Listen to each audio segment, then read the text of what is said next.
Alright, what's going on? This is the Ascension of Babylon. If you're here right now, I think it's absolutely where you're meant to be. What we do is we talk about the occult, we talk about healing, and we talk about spiritual self-development in general. If that's your thing, once again, you are absolutely in the right place. What we're going to be talking about in this video is what a real vampire is within the realm of occultism, or should I say, within the occult field in general. And I'm going to be talking about what the vampire effect is as well, and how this vampire effect affects the mass collective consciousness at large. So most of you, even if you don't have any experience, studying spirituality or the occult, or you don't have any experience actually working with occultism, most of you have heard of a vampire. We see it in mythology. There's different forces that are vampiric in nature. There's mythologies about these beings. We see it in, modern day TV shows and movies and stuff like that. And there's a lot of symbolism that we can see that is actually telling us what a vampire is and what the characteristics of a vampire are going to be. So when it comes to vampire symbolism, we usually see a being that is associated with the night. And the night represents a being that has the ability to travel through the unconscious plane, or what we would call in the occult space, the underworld. Some people would even call this the lower astral dimension.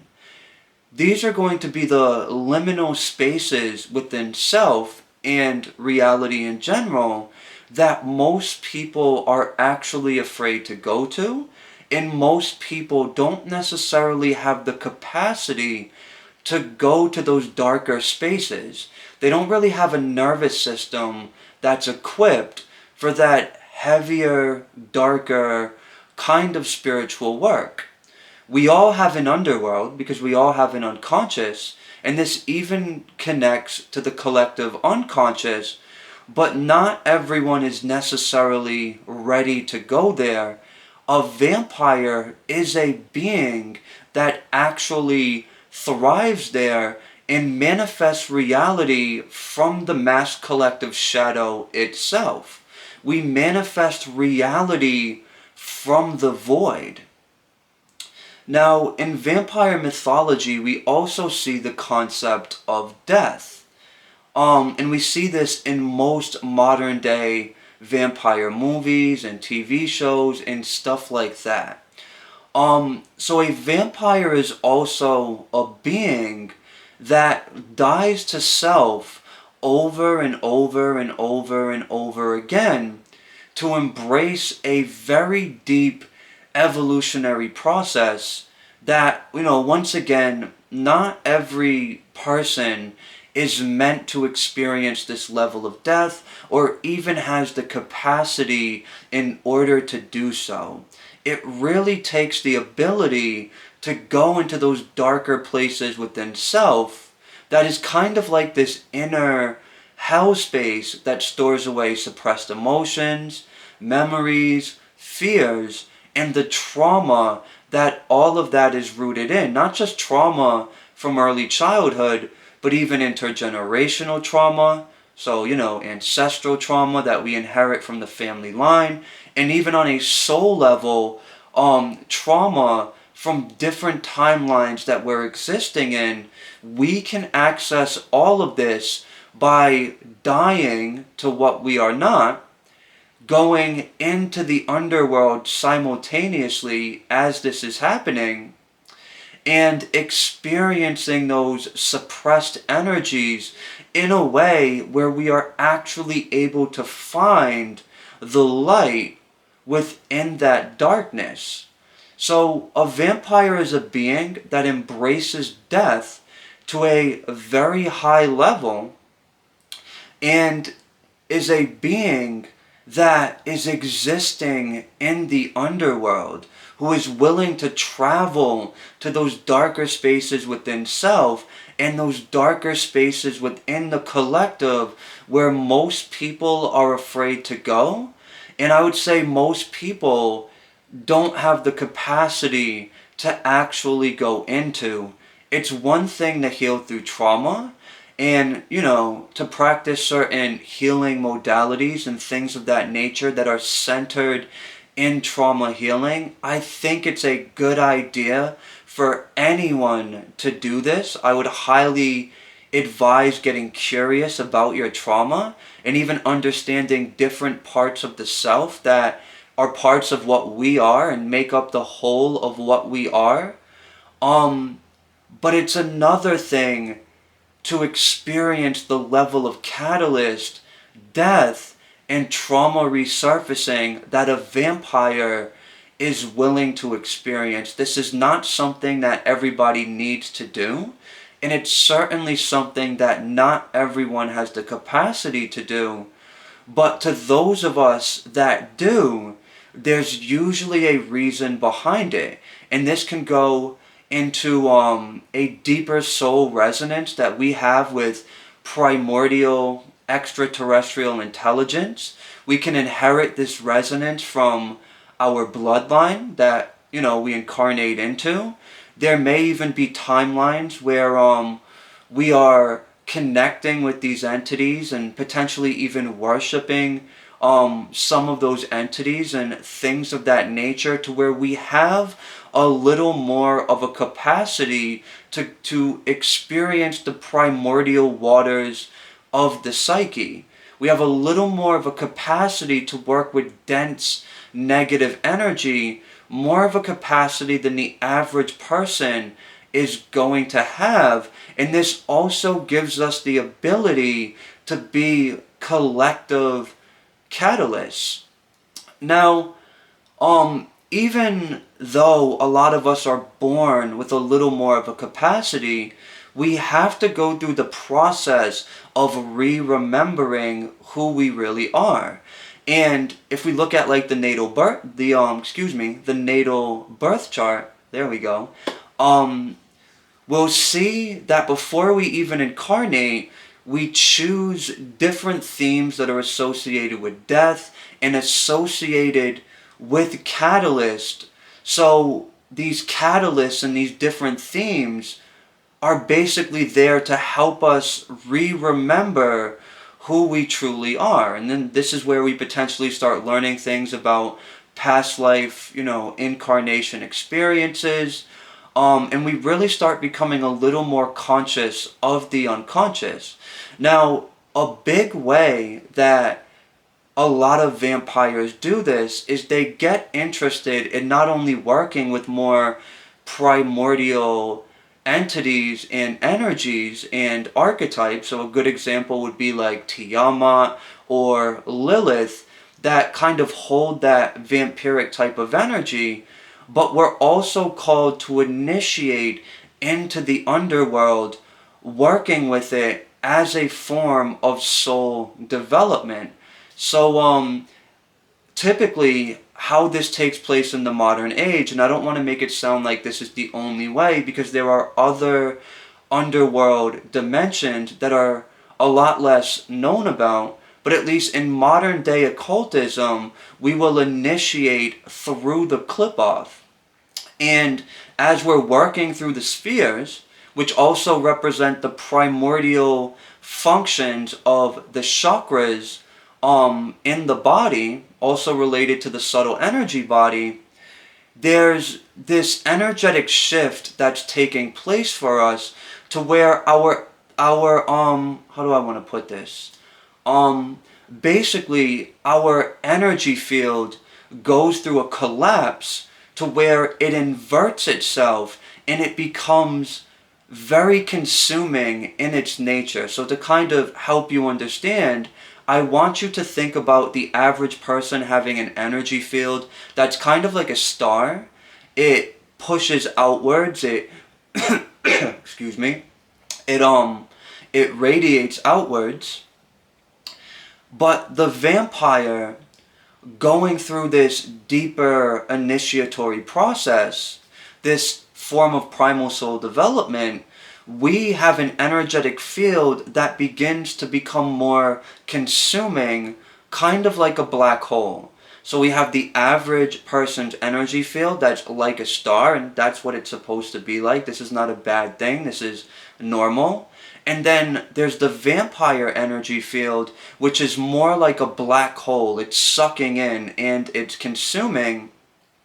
And the more we embody this kind of energy field, the more of a collective catalyst we become, because the energy field actually feeds on inorganic energies within the environment and within the collective that are keeping people from going a little bit deeper into their own shadow, going a little bit deeper into the fears that they've created, these protective adaptation masks and programs within their psyche to actually be able to avoid. So a vampire, without even trying to do this, we don't need to consciously intend it, even though maybe sometimes we will, but our energetic field feeds on these protective programs, the energy that is upholding them, and even certain more so negative identities that people are creating their reality from. And we can pull that in, and it kind of naturally filters that through our system in a way that creates more favorable and sustainable experiences for us to go through our evolutionary process in a way to where we're increasing our power, we're increasing our potential, we're increasing our energy and our health and our vitality, and creating physical circumstances that are more in alignment with the way our soul wants to experience reality. So in other words, we can feed from parts of the mass collective ego that are keeping the human species from better knowing itself. Because the way we better know ourselves is to go into the unconscious realm. And once again, not everyone's meant to do this to the extent that a vampire does, but to some extent at least, everyone is meant to do this. But a lot of people, they have certain addictions, they form certain relationships, and certain protective programming, which is also associated with like a protector identity that is meant to shield them away from that. And they do all of this on an unconscious level to where they're not even aware that that's what's happening. So the vampire effect is kind of like this cleaning effect that takes place on the collective consciousness, giving people this opportunity to better know who they actually are. Now, does it mean that that's what they're going to choose? Well, not necessarily. People have free will, and they can kind of build up that false identity that the vampire energy field consumes, if that's what they want to do. But maybe there are some people that can either subconsciously grow from the experience or consciously grow from the experience to where they work with the catalyst that they experience in a healthy way to create relationships that are more fulfilling, life circumstances that better support their soul's evolution, and just, they shift their internal state in a way that's more authentic to who they really are, rather than attaching to or reattaching to the false self.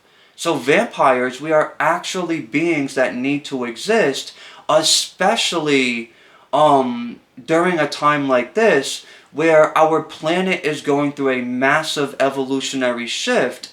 And to people that are not as self-aware, as this shift is taking place within each and every single one of us internally, people can try to reattach to the old self that is meant to stay in the old timeline. So the existence of a vampire causes enough pressure so more people can actually better know themselves.